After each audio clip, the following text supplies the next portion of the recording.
Votre boss vient de réduire votre salaire, couper vos vacances d'été, fait disparaître la machine à café. Vous avez le vague à l'âme. C'est que vous êtes dû pour une bonne séance de rigolothérapie.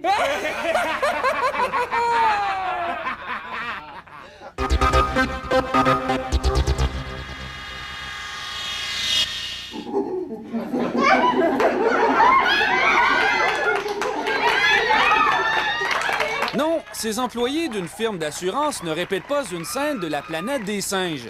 Ils participent plutôt à une très rigoureuse conférence de rigolothérapie, un concept imaginé par deux jeunes humoristes. Leur idée est simple. D'aller prouver aux gens que si on offre une autre vision des choses, plus optimiste, leur montrer les bienfaits du rire en les faisant rire pour de vrai, pour qu'ils puissent voir le bien-être que ça donne par la suite. Mais on voulait apporter ça dans un cadre corporatif. Cher Joe, qu'est-ce qu'il y a de mieux pour les pieds? Il y a de la théorie, il y a de la pratique. On fait beaucoup d'exercices interactifs. Alors, il y a une implication des gens.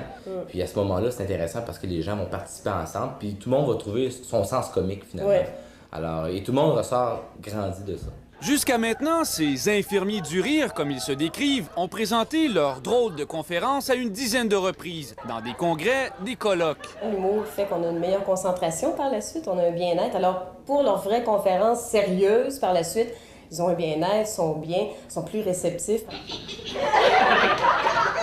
Certains boss ont aussi fait appel à leurs services pour les aider à annoncer de mauvaises nouvelles.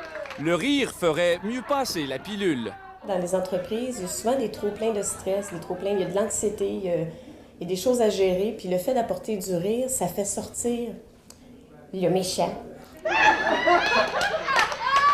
Un bon rire franc, on dit qu'on s'en ressent encore pendant 45 minutes après.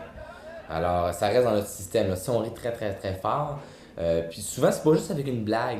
Juste le rire mécanique, juste le fait de rire de manière là, vraiment...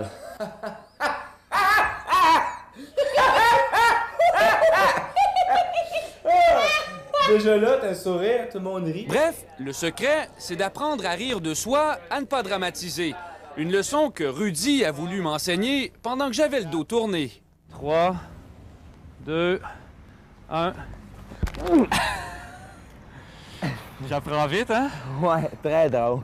Dominique Carpin, TVA. Montréal.